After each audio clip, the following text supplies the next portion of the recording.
Welcome everyone to another Beyond All Reason video. I hope you get value out of today's video, and if you do, I would definitely appreciate a tickle of the like button. If you want to see more content like this, be sure to subscribe and keep an eye out for more videos dropping soon. I have a Twitch channel, and my wife has a jewelry store. Links are in the description below. Any support is appreciated. Now let's get into the video.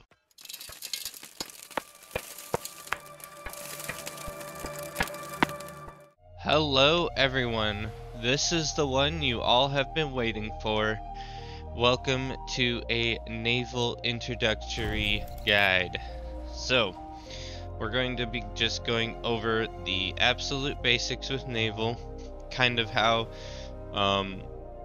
you should be thinking with them, and really, Naval is a pretty simple thing to get down.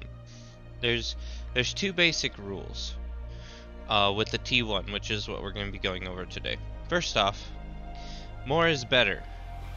Generally speaking, that'll work every time. Second off, variety is better.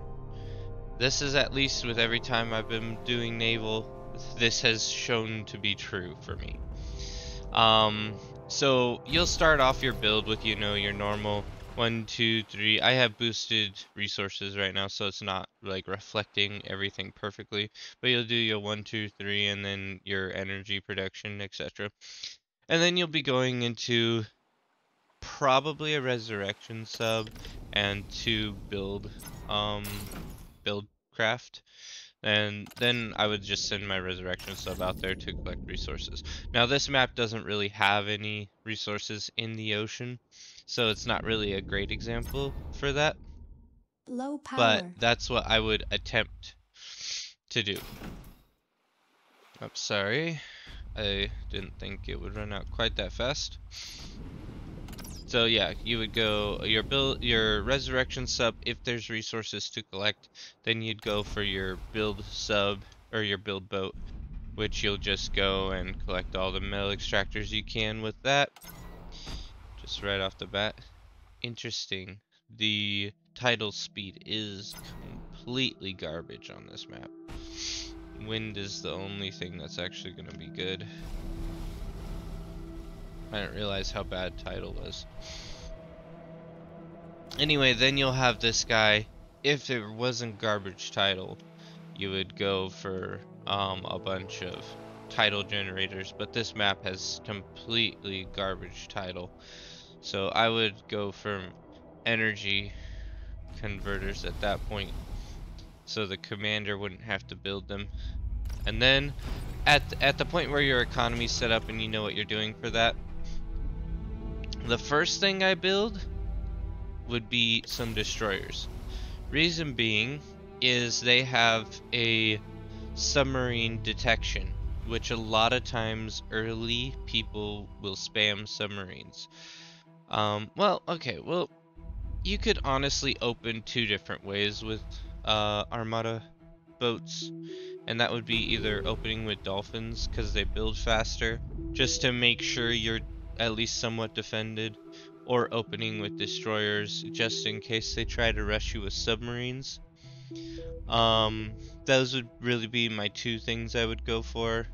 I usually open with destroyers just so that my bases are covered if they're gonna but I haven't been like full rushed by a dolphin, so I don't know, like I haven't had people just charging me with dolphins at the very beginning of the match. So if I end up having problems with that, I might switch my strategy, but for now just going destroyers.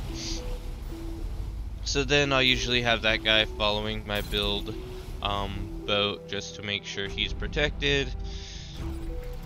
So generally what I'll do is I'll queue up 5 destroyers, 5 dolphins, 5 frigates, destroyer, assault, frigate, and just do this over and over again, because really all you're trying to make sure of is that you have a rounded army of naval, because all of the Armada naval is just so powerful. So let's look at the destroyer real quick. The range on this thing for T1 is really, really good. That's why I like to get these into every composition. It defends against your subs. So this blue dotted line here, this is the submarine attack range. And they'll send out depth charges to kill a sub. Now the really cool thing about the destroyer is you can basically double your damage per second. I believe it would be doubling it by attacking both submarines and any other units in the actual range of the front cannon. So this thing can be extremely powerful at attacking a submarine mixed composition. And because of that, I never build submarines. Because why would I want to allow my army to be hit 2 times? Okay? Does that make sense? Because I can get hit under the water and I can get hit on top of the water. That's why I don't build submarines. I've tried it before. I thought, oh yeah, subs, they're so cool, right? You can just destroy everything with subs. And that's not really the case. I end up having massive problems when I go only subs.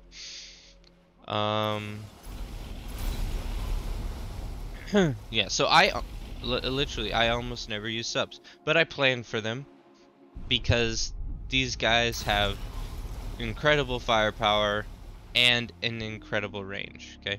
That's the main thing with the destroyer, is they increase your range.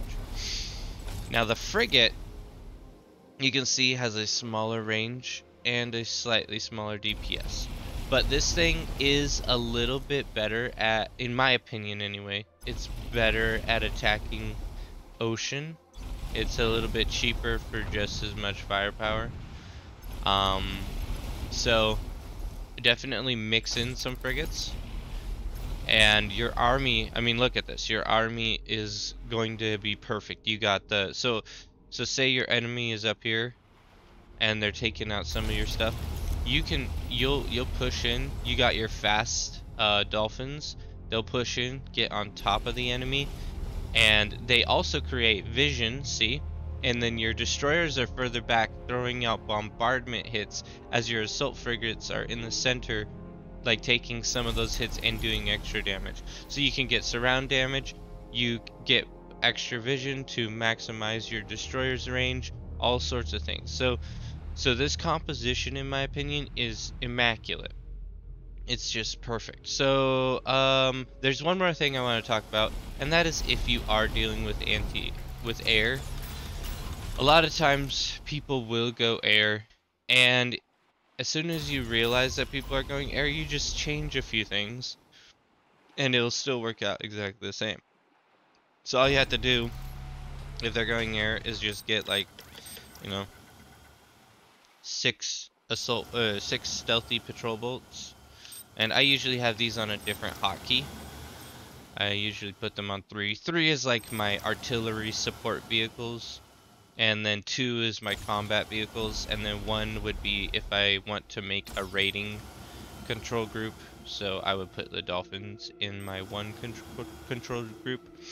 But yeah, so I would just have a couple of these. These things actually do pretty good damage for anti-air. Let me see. It says it has only 65 damage per shot, but I believe the air damage is a little bit better.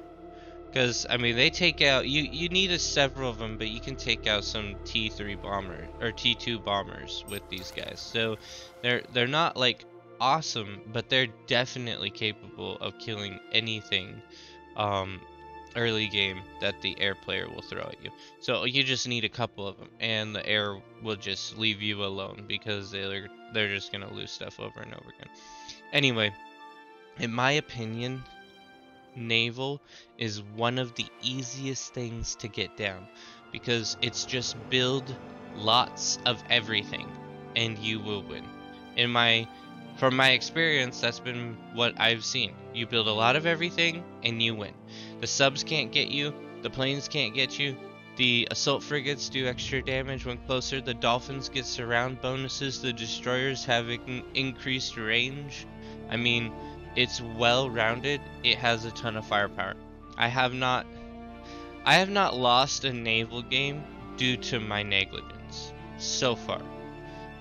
Based on after I started using this strategy. So you guys let me know in the comments whether this works for you guys, but it's been working for me. Go ahead and give it a shot.